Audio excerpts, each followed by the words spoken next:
Good morning, everybody.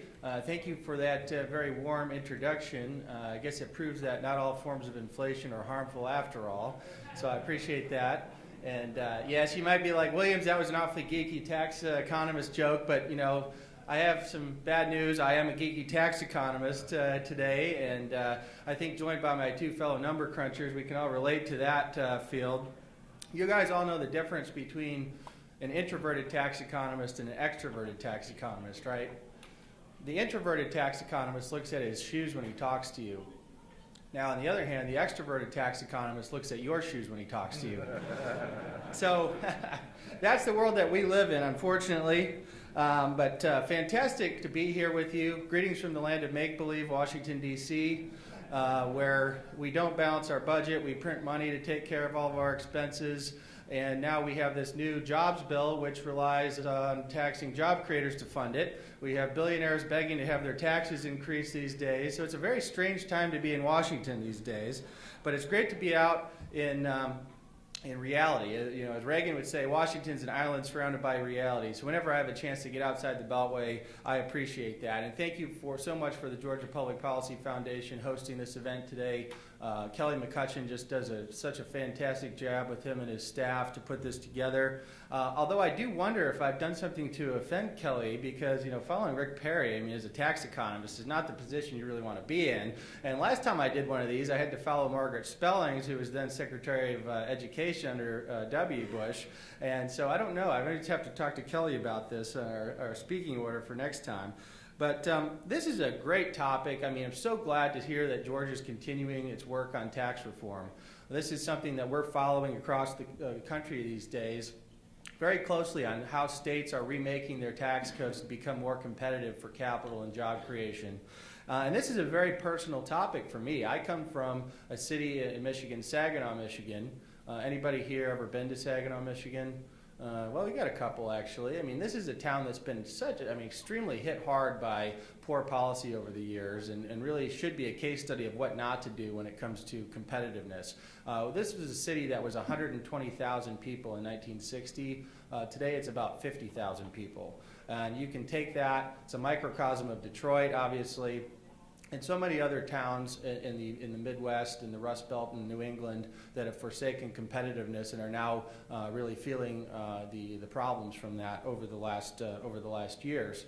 And as a part of that, it's been fascinating to work on the report every year that we do called Rich States, Poor States, which I think some of you have probably seen that over the years. It's our fourth edition of this book now, basically trying to answer the age-old question of what matters the most when it comes to state policy to induce economic growth and to bring about recovery. And we almost, Art Laffer and I joke that we may need to rename this thing Poor States, Poorer States, considering how bad the states have been in shape lately because of the economic downturn. And of course the Obama bucks coming from DC temporarily propped up the budgets for a year or two. Those dollars are now gone, obviously, and what's not gone is the strings. And the requirements of those federal dollars, which will outlast by decades of what the actual dollars accomplished. And so states do find themselves in a difficult position to become more competitive, even in a time of tight budgets and the unfunded pension liabilities that really threaten the state fiscal health. And so I wanted to talk a little bit about some of our findings from Rich States, Poor States today. And I will mention that there are some copies on the tables out in the hallway if you'd like to grab one on your way out. We also offer this as a free download on our website, alec.org. You can check it out afterwards. This is basically our principles and outlook on tax policy is these principles: simplicity, transparency, neutrality, predictability, and then finally the most important, pro-growth, because the first four principles are really necessary but not sufficient conditions to produce growth in the states. And that is the last principle of competitiveness, of pro-growth policy, we find is the most important principle when it comes to tax reform.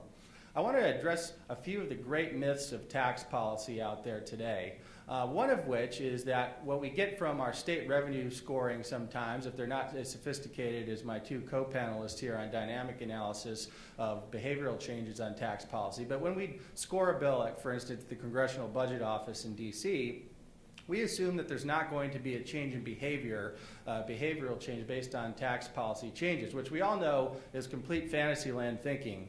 Now, this is the basics of a Laffer curve right here, which some people on the left continue to call voodoo economics, but it's very hard to refute in principle. At a 0% marginal tax rate, how much tax revenue do you raise from that tax?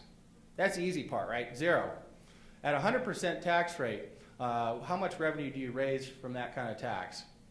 0, right? Because people don't work for the privilege of paying taxes. And that's one of the basics that we get wrong so often. It's one of the biggest myths out there in state government, is that if you reduce a tax, that you're automatically going to lose dollar for dollar that revenue. And that's certainly not the case when it comes to competitiveness. And certainly amongst the states today, there is a war between the states, and that's a war for capital today. And some states really get the picture and are becoming more competitive year over year. Some states certainly do not, and we'll talk a little bit about that divide here. Now, another myth here is a report recently done by the Center for Budget and Policy Priorities in Washington, D.C., which has their affiliate groups out in Georgia and many other states, that recently said that weather is the only thing that matters when it comes to job growth and economic growth and population in the states today. They think it's more important than taxes or many other policy factors. Nonetheless, the point that legislators can't really do much to control their general climate or their proximity to beaches, I wanted to just poke a few holes in that to have a little fun. I was really hoping it was an Onion newspaper headline. It was a big joke that people said that weather matters more than policy does. For a policy person like myself, I found it quite offending, actually, that we don't actually matter that much. I don't know if my panelists share that view, I think. But talking about a couple of the most desirable places in the country that if you've been, you really don't want to leave. Look at Hawaii, where Maui's average temperature is 84 degrees. It fluctuates between, I think, about 88 and maybe 82. For some reason, though, people aren't moving to Hawaii. In fact, 6 out of the last 10 years, people have left Hawaii in general. And to throw out the fact that this ought to throw that argument out totally on weather is the fact that Alaska has grown twice as fast as Hawaii has over the last 10 years. Then you look at California, where, in San Diego, it's a place you really don't want to leave either. But California has a net domestic migration loss of people of about 1.5 million over the last decade. And in fact, for the first time since 1850, California will not gain a congressional seat in this round of redistricting. 4 congressional seats are being, there you go. And on the other hand, of course, you're gaining 1, Florida's gaining 2, Texas is gaining 4. We see very clearly how people are voting with their feet very strongly in favor of states without high tax burdens and regulatory burdens. And of course, that's really the way to grow your tax base. It's not, raising rates to raise revenue. It's growing your tax base through population, because, all those several million people that have moved to Texas over the last 10 years, they may not be paying state income tax, but they're paying state sales and property and all the other taxes to fund government in Texas. And then finally, this is another great myth here when it comes to tax policy. It gets in our way many times in Washington, D.C., and is really the reason why we have one of the highest corporate income tax rates in the world today at a 35% federal rate, is the myth that if you have a tax reform that makes businesses tax more competitive, you're somehow shifting the burden from businesses to individuals. But at the end of the day, economists across the spectrum will tell you that businesses don't pay taxes, people do.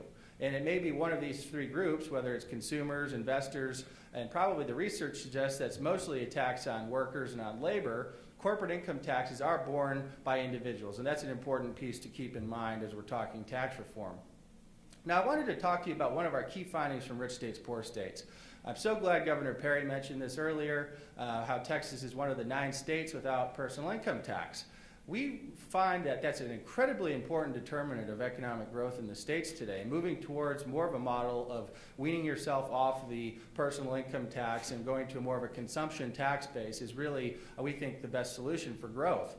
Let's take a look at this in terms of how this 9 states without income taxes have compared with the 9 states with the highest marginal income tax rates. Over the last 10 years, the highest income tax states have about 45% gross state product growth.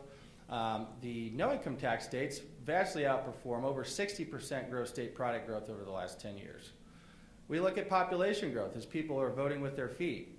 You see a little over about 6.5% population growth in the 9 states with the highest rates, No income tax states, look at that, almost 14% population growth over the last 10 years.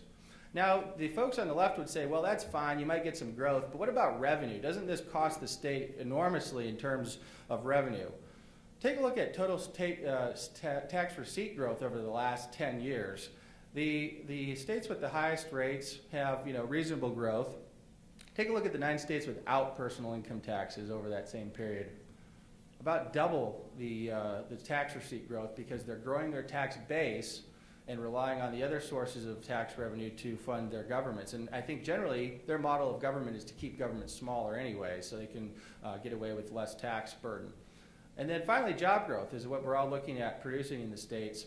Very anemic job growth in the top tax rate states, and then the states without income taxes have enjoyed healthy growth even through this very difficult period. Now, you may say, Williams, correlation doesn't always equal causation here. Take a look at it another way. Let's compare those states against themselves. The states have enacted income taxes over the last 50 years. Here are the 11 states that have enacted a personal income tax in the last 50 years. And taking their basically their relative size of their state economy to the United States prior to the imposition of a state income tax, and then what it is today.